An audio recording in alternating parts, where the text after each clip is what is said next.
Welcome to the Black Box app podcast. I'm your host, Kenneth L. Johnson, developer of Black Box, a career consciousness app for Black men. And speaking of Black men, I'm excited to have someone I really admire on the platform today, Marcus Cooper, Director of Diversity and Inclusion at Twitter. Marcus, welcome to the Black Box app podcast, my friend. Hey, that was one hell of an intro. No, I'm going to leave the intro up to you. I'm just doing an introduction real quick, but I'm going to let you tell everybody who you are and what it is that you do. Okay, I'll take it. Thank you for having me, Kenneth. But y'all know I'm Marcus. I use he, him pronouns. I'm Director of IND at Twitter. My job is to look after the IND business partnering practice. So if you think of traditional HR business partners, my team plays a similar role. We essentially help our staff level leaders design their own annual roadmaps for IND year after year. And we do this to help accelerate the change and the growth across the entire company and the industry. We do this to help enable our staff to be able to independently stand up some of their work over time. And lastly, we do this to be champions for inclusion and equity, accessibility, and all those incredible things for our entire population of tweets globally. So it's a big role to play at a company like Twitter, who's really, really progressive and who really tries to push the envelope when it comes to IND. So we've certainly got some work to do, but I'm happy to be here. Man, I'm happy that you're here as well. And I'm also happy that you're there doing the work. It's great to see individuals like yourself in roles like that. I know there's always been a conversation about diversity in tech. So to see people like you kind of being the flag bearers and spearheading the charge is an amazing thing to me, sitting in a place where I sit as a diversity recruiter. So kudos to you and your success. Tell me a little bit about this. Walk me through the career journey. Oh, gosh, I sometimes hate like watching videos, listening to podcasts, because I kind of feel like I know what they're going to say. And sometimes I feel like that person, but my journey has been a little bit of the right place, right time planning meets preparation and opportunity sort of variety. You know, I started my career in recruiting agency side. I did that fresh out of college. And that's sort of when I got a taste for diversity. I was sort of experimenting with the candidates I would share with my hiring managers. Agency side is a little bit different. You typically send over a panel of candidates. You know this, Kenneth. Yes. They'll send a panel of candidates over to a client, yay or nay. They'll proceed with maybe one or two. At that time, I didn't really know a lot about tech. I was fresh out of school, but I knew a lot about the candidates I would meet because agencies typically do the first couple of screens. So I was one of those recruiters who would send over panels of, you know, Starbucks employees or panels of folks who used to work in nonprofits or who used to go and paint buildings or all sorts of random things that aren't the traditional model for people who work in tech. And I distinctly recall at the time, my boss sort of thought, well, you kind of got to get with the program. That's not really how we do things. But I had a really high placement rate. Okay. And so it sort of begged the question, what is going on over here with this kid out of school sending over these different panels and having the highest placement rate? It was my first experiment with IND where I could disprove how certain leaders thought about hiring. At that time in my life, I didn't even know that could be a career.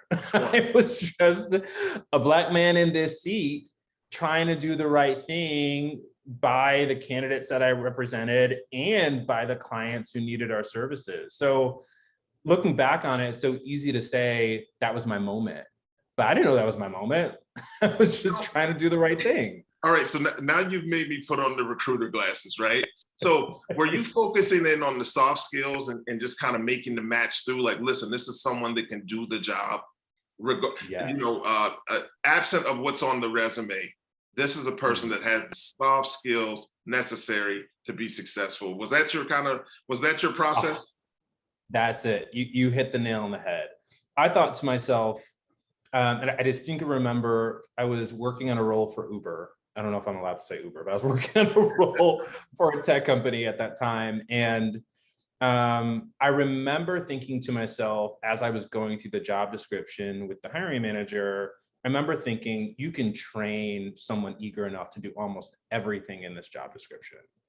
What was really important was the ability to provide a white glove service, stakeholder engagement, the ability to be resilient and dynamic to manage change really well, the ability to interface with people who are quite different and explain really complex topics quite simply. You can find those skills all sorts of places. So for me, I went to the market looking for someone who was bright and personable and capable, who could, what I like to call, grow into the role, or they had a really high coachability index, right? Someone who was ripe for coaching and development, who could step into a role and really, fill the shoes of giants. And that was a big thing for me. That was a big thing, the reconciliation between the hard and soft skills. Now, of course, I know looking back on it, that's kind of how the world works anyway. Exactly. Right? There are all sorts of people in these big roles who really had to grow into that. So it's such an interesting thing, because I know you've worked in leadership roles in the DEI space at other organizations. Like, this isn't your first rodeo. Like, you're an expert in the space, and we appreciate you for that. But is that a piece of your messaging now, as we start to see an environment where companies, big and small, SMB, whatever it is, they're really starting to look at people and say, hey, maybe this job description is overselling this role. They don't need all of that. What we need is somebody to do this. Like, is that some of the messaging that has to come also from the DEI department or side of the business? It is. It's, you know what, Kenneth, it's a philosophical mind shift, right? We have to actively debunk what we've been socialized to believe, or what we've learned through our own experience to believe as the qualifying factors of any candidate, or how to think about a candidacy. Now, the truth is, if the number one objective of organizations in the tech space is to make their organizations more representative of the populations they serve, then that's not going to happen organically.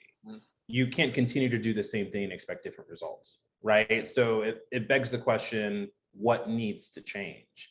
And more often than not, it usually is a mindset shift. Tools are designed to support and accelerate change, right? So when we think about hiring more inclusively, you can think of, Textio is a great tool to help, hiring managers think through job descriptions.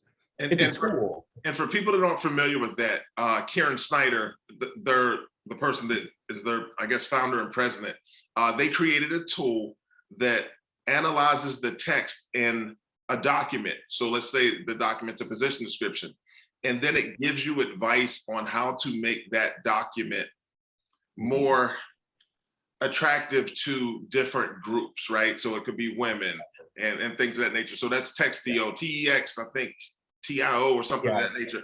If you're here and you want to learn more about that, so I'm glad you brought that up, because that's a real interesting tool. So I didn't mean to interrupt you. I just wanted to let the audience know what that tool was.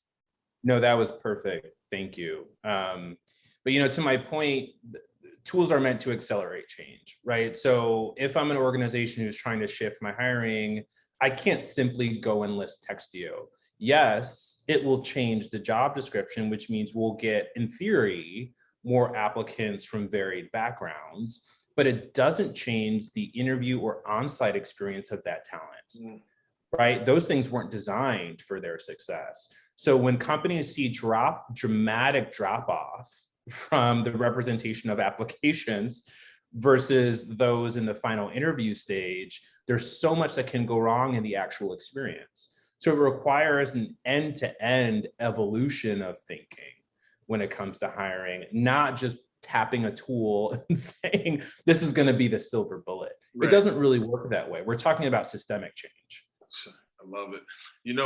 I typically ask this question of all of our guests. We speak about, after we kind of speak through the career journey piece, but I think we're here and I think this is a perfect time. I'd like you to give advice, but for this particular conversation, I want to really hone in on advice for people that either want to get into the DEI space, are currently navigating a space that's kind of shifting a little right now, or people that are senior in the space, which is not a lot of people because it didn't exist in theory for a while. So what should they be doing? So literally, how do you see the roles in your space, entry level, mid-career, senior level, and what the responsibilities are for those individuals that occupy that space? Wow. I know it's a big question, but because you've walked the walk, I feel it's a fair question to ask you. It's fair. You always got the good ones, Kenneth. All right, let me think about this. So for early career, let me start by saying the inclusion and diversity space is vast. It's like many other functions, which means there are a number of different specialties, work streams, sub-teams you could potentially be on, right? So the advice I'd give to someone starting down the path is to experiment with a bunch of different types of D&I work. Yes. Experiment with leading an ERG program, or get some exposure to what an inclusion diversity business partner does. That is a really great way to see the full spectrum of talent management activities and how I&D can shape employee experience. Get some exposure to what it means to manage partnerships, right? That's a huge part of the work that we do, et cetera, and so on. Doing that early is great because number one, you have permission to do that. You sort of have permission to jump into different gigs as often as you need to help you develop. And also because the more senior you get in this space, there's going to be an expectation that you are not only knowledgeable, but can actually identify trends and best practices. And unless you're really passionate about a certain type of work, it's going to feel like a chore. Sure. Like it's going to feel like you have to go out of your way to do research and find X, Y, and Z. And that's not what you want. The job is hard enough as it is, right? So experiment early and often. Moving into mid-career for folks who are dealing with the shifting landscape of this work, which is happening right now in a really, really big way. All I can share is what gets me through, and a pillar of my character and my identity as a practitioner. And I tell everyone I'm a lifetime learner. I'll never be an expert in all the things, and sometimes I think especially when you do internal D&I, some leaders expect you to know all the things about everyone. That's not real. That's not realistic. But I would say get comfortable not knowing everything, but be excited about learning about everything. You'll never be an expert, but it's always great to approach your work from a research lens, from someone who's keenly passionate about discovery. Not only is that going to help well-round your practice, but it's also going to make you an incredibly innovative leader, because you get to see what works in what capacity at different places and times around the world and repurpose, right? You can sort of refactor how other firms are tackling certain problems and apply them to your org in a really interesting way. I mean, that's the way you become a change maker, right? Wow. On the more senior end, oh gosh, this might be a conversation over a cocktail one day, Kenneth. Let's do it. I can say just be resilient. I do think like over time, we have a tendency to sort of shrink in terms of, this is me, this is what I bring to the table, and this is it, right? Like, this is my box. This is what I'm delivering as value to an organization. And I want to encourage those leaders to break that box, be as open and vibrant and curious as possible.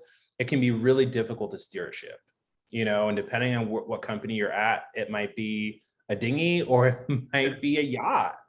But the only thing that can help serve in steering a ship, and I use that as sort of a euphemism for saying turning around organizations that aren't as inclusive or representative, the only thing that's really going to help get you there is to be comfortable with change. more than that, to be an expert steward of change, to be all those things combined, to be experimental and curious and innovative, to understand the best practices, to understand the law, how compliance governs how we think about inclusion and representation. It's helpful to really be someone who's a player coach. That's a role that I take great pride in, although the bigger the org gets, the more challenging it gets to be that person. But I believe playing that role educates me, keeps the work really, really fresh, and also helps me endure. Because in this profession, of course, we have lots of down days. So you have to think about, what are the things that make the work meaningful and help you endure? Resilience is my key for that level. I love it. I love it. You spoke earlier in that about being a continuous learner. And I think that's so important for everyone. And, I know this is a Black man conversation, but I think it's important for everyone to be a continuous learner, inside and outside of the workplace, right? Learning about people, but also a professional development lens to learning. So are there any platforms that you leverage to continue your learning experience? Oh, yes. But before I answer that, because I think my formal answer is kind of cheesy, let me just say, I learn so much more from studying the world around me than I do any publication or website or whatever. I say that because,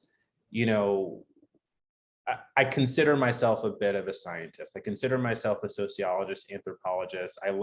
I am fond of principles related to IO Psych. I study humans. And I think of that as a window into understanding our capacity to create safe spaces and maintain representative and equitable spaces. So I think if you put those glasses on when you go out into the world, you're going to discover some really interesting things. Be willing to have conversations with folks you don't normally talk to, which is something, people of color tend to be really, really good at anyway. It's just Right. part of our day-to-day lives. But I will say, curiosity about what you see and hear in your immediate sphere of influence will change your thinking in a really big way. But outside of that, there are so many resources. I love the HR Drive publications. I love the research-based articles that you'll get through many of the consulting firms. I think the all-in-one products that can help from a full spectrum of talent management practices, from develop to attraction, retention, all of those things are also super helpful. I can't believe blkbox exists out in the world. I wish I had it a decade ago. I'm hesitant to be overly prescriptive of what services to pursue, because different things are going to work for different people. Yes. But if you're interested in, peer-reviewed scholarly articles, a lot of the big name institutions, Harvard, Princeton, they have great content on the topic of HR and diversity and inclusion. Would highly recommend. And I have to plug this. Please read The Wake Up Call by Michelle Kim, an absolutely incredible read. Really gets to the heart of why we do this work. I'm not familiar, so thank you for that tidbit. I'm definitely going to look into it and take a look. Sure. So thank you. Yeah. That's why we do this, right? And thank you also for acknowledging the work we're doing here at blkbox. We really appreciate that coming from someone in the position that you're in. That's amazing. All right, I'm going to personalize this interview for a second. Okay. Rumor has it that you played a little bit of basketball in your day, and also that I think your father was your coach. Am I right? Yeah, that's correct. You spoke about the player-coach kind of relationship and the way that you do work. Do you believe that some of that's related to that upbringing and that experience? I have never thought about that before, but it has to be. I Sure. mean, how could it not? You know what it was? My dad was, I wouldn't say he didn't have a lot of passions, but he comes from a generation where it was work, take care of the family, and maybe you'll have time to watch a game. So My dad. We got the same dad. I didn't know that. Yeah. Right. You know what I'm talking about. So my dad, when he got to coach, that was groundbreaking in itself, and it filled him up. Like, I've never seen anyone more happy or fulfilled when they were coaching. Now, I don't want to put any rose-colored glasses on. He was a tough coach. Sure. I mean, like, he went in on us. He was really hard on us because we were coaches' kids, of course, but more importantly, because he believed we had potential. He believed, myself and my brother also played, he believed that my brother and I had serious untapped potential, and he made it clear that that's why he was so hard on us. And, you know, if you talk to my team, they'll tell you, I talk all the time about how incredible I believe they are, how much potential there is. And my job is to help activate that potential and bring them into fruitful, meaningful careers that they can be really proud of. So that's why being a player coach to me means, you know, it's almost just like this tagline that we have at Twitter right now that we've published our diversity report, which is lift as we rise. That perfectly captures who I am as a leader. My job is to pass on what I've learned, what others have taught me, and to help my team and my leaders understand how that might play a role in the future we're building together, to help sharpen their skills so that they can go on and be successful and look back at this moment in time and think, I work for someone who believed in me as a person first. And then they helped me get the skills I needed to accelerate my career. If I can do that for a single person, I have 1,000% done my job. And I'm sure that's how my dad thought about his coaching. I love it. I love it. You know, I know we're coming close to the end of this segment, but as you mentioned, the lift as we rise approach to leadership, I'd like for you to just touch on, you know, your thoughts on mentorship and sponsorship, not necessarily the definition of, but your thoughts on how people can seamlessly be one of the two or both to individuals that they currently work with. Or individuals in general, because you don't have to work with your mentors and sponsors, right? Yeah. So, yeah, just if you can speak on that a little, I'd appreciate it. It's funny, I think we've been having this debate about mentorship versus sponsorship for a while. They both have such tremendous value. I think of them slightly differently. I think mentorship is kind of like, you know, when you go to a new city and you just kind of need direction, you just know how to get somewhere. I might be aging myself because there was a time where you didn't have phones where you could tell you where to go. There was a time, yeah. All right, so I'm just gonna go with it because now I'm all exposed. There was a time where, you know, it wasn't easy to determine. We didn't have maps on our phones, right? So sometimes you had to actually interact with a stranger and ask for directions. And for me, mentorship is like, if I go up to someone and say, hey, how do I get to this place? And they're like, all right, go down 4 blocks, take a left, do a cartwheel and a back handspring, and then go right. And then I'm like, okay, I hope I remember how to get there, right? Sponsorship to me is that person saying, you know what, actually I have time, I'll walk you there. Yes. It's such a dramatic difference in terms of my confidence, right? I feel confident that we're going to get to the destination. I feel as if I have value because this person took the time to usher me to the destination. I feel safe. I'm with someone who's done this before. I mean, the difference is night and day. And so I'll always be a champion for sponsorship because it can totally it'll change sort of the journey and the expectations that one might have, not just for their career, but their life. It can bring tremendous upside by way of networking. It can provide all sorts of things like financial liberation, right? I was talking to someone recently who had a sponsor. They were in a very junior role at a consulting firm, and a couple years later had a very senior internal PM role. at a technology company, and they were making nearly quadruple Wow. of their initial salary. And when I spoke to this person, it was all, I kept hearing this one name pop up over and over and over again, and it was their sponsor. I love it. And I'm thinking, what would the world look like if people like us had sponsors? I want to live in that world. You know, you were speaking about like the walk, right, to the destination, but it's the conversation that happens within that walk as well, and the learning that takes place within that walk. Listen, I'm not going to keep you any longer because we could touch on that. That's the cocktail conversation right there. We're going to speak on how we can all get together and advance some of those conversations. Listen, so excited that you agreed to be on the show today. Thank you so very much for your continued support of the things that I've been involved in. I know we have other things in the pipeline that we're going to do, and I'm excited about it. But ladies and gentlemen, actually, if you can, let the audience know how they get in contact with you or how they stay connected to the things that you're doing. Oh yeah, I'm super easy to find on LinkedIn. I post everything there. I am a tweep, so I'm now trying to build my Twitter presence. I'm getting some tips from my younger relatives, but hey, you can find some of my thought leadership and content there. I'm just Marcus I Cooper, Marcus the letter I Cooper, on Twitter. And yeah, would love to be connected with any and all who are interested in having some dialogue. Marcus Cooper, Director of D&I at Twitter. Thank you so very much for joining the Black Box App Podcast.